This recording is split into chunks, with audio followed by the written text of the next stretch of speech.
Hello everyone, my name's Wet Wasabi, and today we're going to be talking about consistency. I've played a lot of competitive games in the past, and personally for me, the biggest frustration comes when I know I'm playing below my regular skill level. I feel like this game was a good example of that. My aim is definitely feeling off today, but I still found ways to be useful to my team. I feel this is a really important trait to learn and pick up on, because not every day you're going to be playing at 100%. One of my favorite quotes is from a pro CSGO player named Device. He says one of the most important qualities of a player is identifying when they're not playing the best and still finding ways to be useful. So let's say one day you're playing at 80%. The most important part of this is giving 100% of that 80%. So when I feel this and I'm playing worse than I expect, I try to identify who's playing the best on my team. And with this information, you can generally play around these players. So in this instance, I hear my teammate taking a fight, so all I'm gonna do is move to support him immediately. You gotta remember, especially when it comes to arena-based shooters like Halo, it's most of the time a team game. Now this doesn't mean you can't take over as a single player in a game, but as you start climbing up ranks and your enemies become more competent, they will have ways to shut down players who tend to take solo fights. So notice here how I missed 2 sniper shots before, but I'm still keeping my composure. I'm still able to be aware of my situation and what my teammates are doing, so I can get a pretty easy pick on the enemy they already lit up. So after that pick, I feel it's best to try to gather information from my team. And to be honest, that was an extremely lucky kill. I'm not even sure how I got that. But notice how when I fall back, I have a teammate come to support me right away.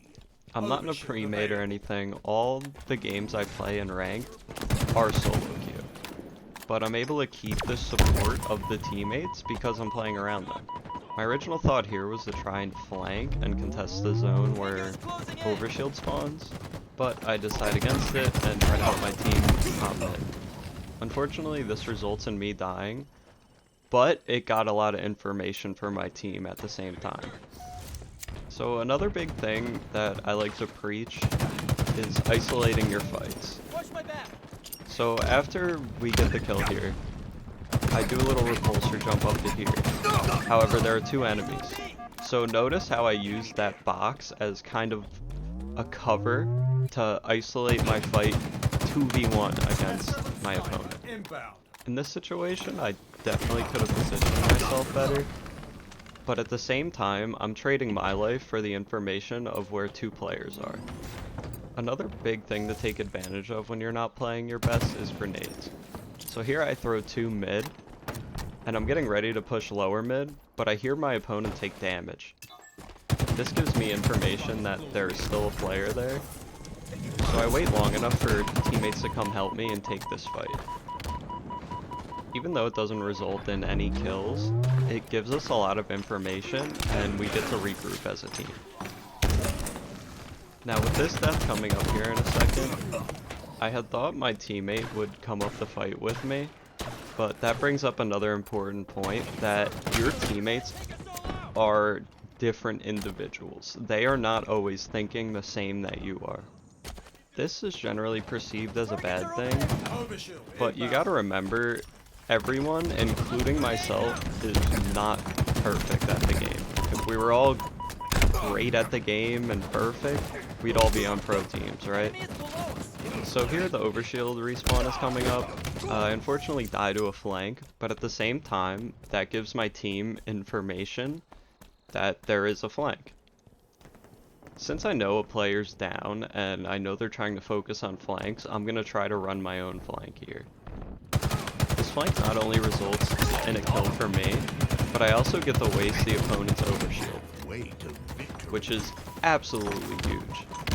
If you can take away anything from your opponents, whether it be a vehicle, overshield, or even a shock rifle. Even if you're not good with it, just holding onto it and making sure they don't have control of it is almost always a good idea. Now here I hear my opponent taking a fight with my teammate, and unfortunately we get stuck in a little ring around the rosy situation. But this still gives me and my team information that all three of them are sitting in garage. So in a second, I'm gonna make a pretty big error. I see my teammate here at Brutes, but I still decide to go lower mid and try to take almost a hero fight. While this does give us information that there is a player going top mid, I feel I would have been much more effective just playing with my team. And unfortunately that results in a death with nearly no information from my team.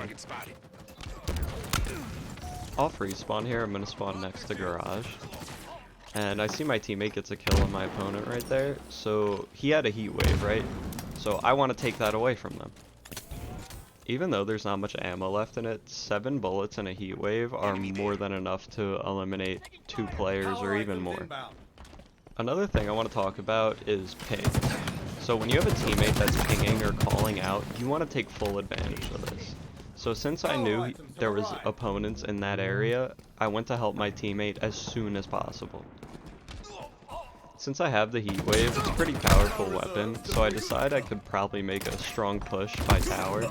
Unfortunately I end up dying, but that is just a trade 1-for-1. When you're ahead, especially in Slayer, trading is almost always a good idea. And not only with that trade do I go 1-for-1, but I get a lot of information for the team, and that results in a total wipe of the enemy team. As I'm pushing top mid here, I notice there's about 3 enemies holding it. So what I'm going to try to do is regroup with the teammate and try to take this fight from a different angle where they're not so set up and holding it. This results in the team getting a kill, and then I'm going to push here just to try to do some damage, because even if I die, I know I have my teammate for backup. And we end up trading 1-for-1. When I respawn, I grab the Needler. Now the Needler's really great 1v1, but if you end up pushing into 3 opponents like I do, it's not going to do all that much. The most important part of all this, even though I just died 3v1, and that's pretty infuriating, I still try to keep my composure and keep my team aware of what's happening.